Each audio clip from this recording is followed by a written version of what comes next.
Quase 20 pessoas morreram e dezenas ficaram feridas em ambos os lados, enquanto a Rússia e a Ucrânia trocaram ataques noturnos intensos. O Senado dos Estados Unidos aprova projeto de lei de sanções contra a Rússia no setor energético. Após a tomada de posse do presidente da direita, Abelardo de la Espriella, os Estados Unidos anunciam um pacote de apoio à Colômbia no valor de $1.000 milhões. Navio naufragado da época romana que transportava centenas de ânforas é descoberto ao largo da costa da Sicília.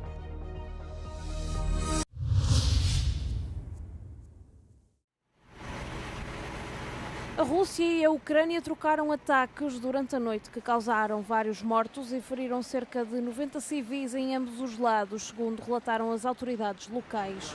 Na Ucrânia, os ataques russos visaram várias cidades, incluindo a capital Kiev, onde 4 pessoas morreram, incluindo uma criança. A segunda maior cidade, Kharkiv, também foi atingida, com mísseis a visar zonas residenciais, matando pelo menos 3 pessoas e ferindo dezenas de outras. As autoridades afirmaram que os ataques a Kharkiv são os mais intensos a atingir a cidade nas últimas semanas e alertaram que poderão ocorrer novos ataques. A cidade portuária de Odessa também foi alvo de ataques, tendo o Kremlin atingido infraestruturas civis, ferindo 8 pessoas. As autoridades afirmaram que foram registradas pelo menos mais 6 vítimas mortais noutras frentes importantes, incluindo Sumy, Kherson e Donetsk, na região do Donbass. Na Rússia, pelo menos 5 pessoas morreram e cerca de 20 pessoas ficaram feridas na região fronteiriça de Belgorod em ataques com drones ocorridos durante a noite. O Ministério da Defesa da Rússia afirmou que as suas forças interceptaram mais de 150 drones ucranianos em Belgorod, bem como sobre a Crimeia anexada. On this vote, O Senado dos Estados Unidos da América aprovou um importante pacote de sanções que visa as receitas energéticas da Rússia. having been achieved, Este inclui responsáveis russos, oligarcas, instituições financeiras e a chamada frota sombra.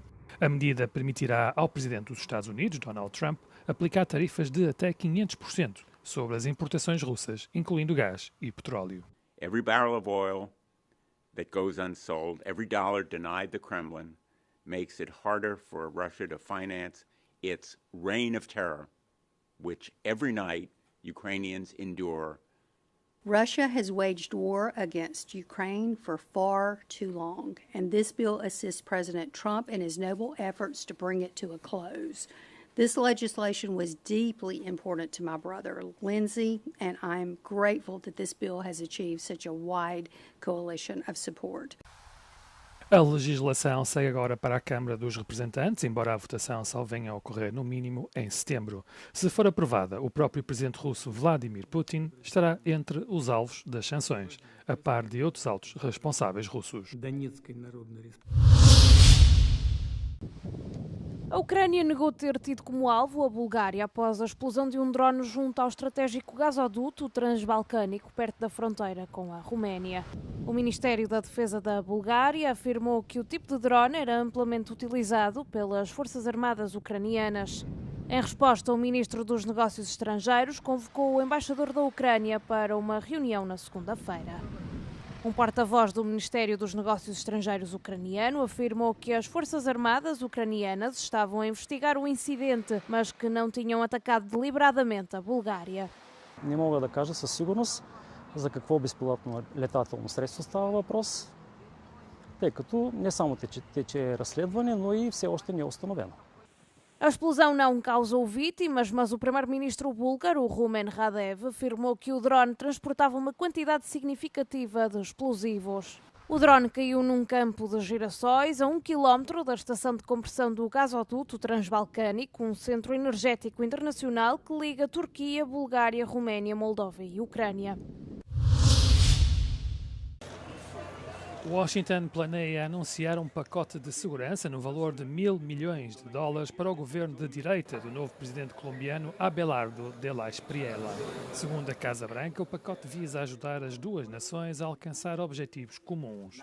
Della Espriella tomou posse como presidente na sexta-feira, numa cerimónia que contou com a presença de uma delegação enviada pelos Estados Unidos da América. O presidente Donald Trump tem elogiado vivamente o novo líder, descrevendo-o como inteligente, forte e firme. Trump afirmou que o novo presidente contará com o apoio total dos Estados Unidos durante o seu mandato. Na sexta-feira, Washington anunciou que a Colômbia também aderiu ao chamado Escudo das Américas, uma aliança de governos que se estende desde os Estados Unidos até a América Central e do Sul e que se comprometeu a combater os grupos de narcotraficantes. Os Estados Unidos têm se envolvido cada vez mais na América Latina durante o segundo mandato de Trump na Casa Branca, dando seguimento ao seu plano apelidado de Doutrina Monroe, que inclui o apoio a governos locais alinhados a uma agenda de direita mais conservadora. A FIFA emitiu um comunicado a defender o seu presidente Gianni Infantino. A Federação de Futebol afirmou que existe um esforço concertado e contínuo para minar a organização e o seu presidente. O comunicado surge pouco depois de o jornal britânico The Daily Telegraph ter levantado questões sobre uma indemnização de cessação de funções paga pela UEFA a uma funcionária enquanto Infantino era o seu secretário-geral. O jornal alega que uma mulher recebeu uma quantia de 6 dígitos como indemnização da UEFA após um alegado caso amoroso com Infantino. A FIFA acusou agora os críticos de tentarem enfraquecer a autoridade de Infantino num esforço para o destituir do cargo, sem o devido processo legal. O Japão assinalou 81 anos desde que os Estados Unidos lançaram a bomba atómica em Nagasaki no final da Segunda Guerra Mundial. Representantes de mais de 90 países participaram numa cerimónia no Parque da Paz de Nagasaki, onde o presidente da Câmara, Shiro Suzuki, e a primeira-ministra Sanae Takaichi discursaram, entre outros convidados. A bomba atómica lançada pelos Estados Unidos sobre Nagasaki matou 70 mil pessoas. Ocorreu 3 dias após o bombardeamento de Hiroshima, que causou 140 mil mortos.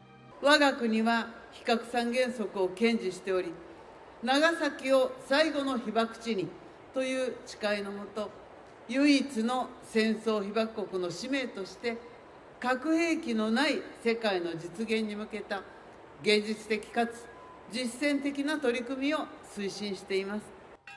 Embora Takaichi tenha salientado que o governo está atualmente empenhado em defender os princípios não nucleares, já defendeu anteriormente a sua revisão, em particular o terceiro princípio que proíbe a entrada de armas nucleares no país. O Danúbio está a revelar algo que esteve submerso durante 80 anos. A seca fez com que o nível do rio baixasse para mínimos históricos e dezenas de navios de guerra ficaram expostos ao longo da fronteira entre a Sérvia e a Roménia. São vestígios da frota que Hitler mantinha no Mar Negro. O exército alemão afundou-os em 1944 para travar o avanço soviético. Os historiadores estimam que havia até 200 navios. Muitos permanecem lá porque ainda contêm explosivos, o que complica a sua remoção. Estas não são as únicas relíquias. Na Hungria foi descoberta uma mota militar quase intacta. Na Bulgária, os restos mortais de um mamute lanudo. O rio está a revelar capítulos inteiros da história. A descida do nível da água está também a complicar o transporte fluvial e a irrigação das culturas, tendo até posto em risco o sistema de refrigeração de uma central nuclear na Hungria. Quanto mais baixo desce o nível da água do Danúbio, mais perto estão de vir à luz os capítulos da história escondidos sob as suas águas. Um navio naufragado que se estima ser do século II a.C. foi encontrado em Itália, ao largo de Mazara del Vallo, na Sicília, a quase 50 metros de profundidade. Imagens divulgadas pelas autoridades italianas mostram cerca de 100 ânforas espalhadas pelo local que o navio transportava juntamente com 2 âncoras de chumbo. O ministro da Cultura italiano, Alessandro Giuli, descreveu o achado como uma das mais importantes descobertas arqueológicas subaquáticas dos últimos anos. Mergulhadores da Unidade de Proteção do Património Cultural da Polícia de Palermo afirmaram ter localizado o navio na sequência de uma informação dada por um cidadão particular. Serão agora realizadas mais investigações para reconstruir o contexto arqueológico do local e estabelecer as medidas necessárias para a sua proteção. A descoberta surge poucos dias depois de outro achado importante ao largo da costa da Sicília, onde foram encontradas uma grande cratera subaquática e novas fontes hidrotermais. Foi declarado estado de emergência na província canadiana da Colômbia Britânica quando um incêndio florestal de rápida propagação obrigou mais de 20 mil pessoas a abandonarem as suas casas. As autoridades locais explicaram que mais de 100 incêndios assolaram a região, estando quase metade deles fora de controlo devido ao tempo quente e ventoso e à seca prolongada. O incêndio florestal de Bald Range, que começou na sexta-feira à noite, cresceu rapidamente, engolindo cerca de 50 km² em poucas horas, avançando a uma velocidade extraordinária, segundo as autoridades. Não foram ainda divulgados números oficiais sobre vítimas ou danos provocados pelos incêndios. No Brasil, um novo projeto ambiental desenvolvido pela ONG Fiotrar está a transformar cabelo humano num sistema para proteger os oceanos. A ideia começou a ser desenvolvida no laboratório até ser aplicada no oceano. Então aqui a gente tem óleo, vou jogar ele na água. Vocês podem reparar que todo o óleo que está aqui no recipiente, ele vai ficar preso no cabelo e a água vai sair sem óleo. A tecnologia, já utilizada noutros países, foi testada na Baía de Guanabara, no Rio de Janeiro, uma das zonas mais afetadas pela poluição provocada pelo intenso tráfego marítimo. A ideia é que o óleo que vier aqui, ele seja absorvido por essa barreira de cabelo. Estão presos aqui, amarrados na barreira do Orla Sem Lixo, que é essa barreira laranja, que flutua, e aí é como se a gente usa como um suporte para a nossa barreira de contenção da Fiotrar. As barreiras podem permanecer até 4 meses no mar a reter poluentes provenientes de embarcações, descargas ilegais e outras fontes de contaminação. O projeto conta já com a colaboração de vários salões de cabeleireiro que doam o cabelo cortado para fabricar estas mantas ecológicas. A esperança é que esta solução simples e sustentável ajude a reduzir a poluição e contribua para a recuperação dos ecossistemas da Baía de Guanabara.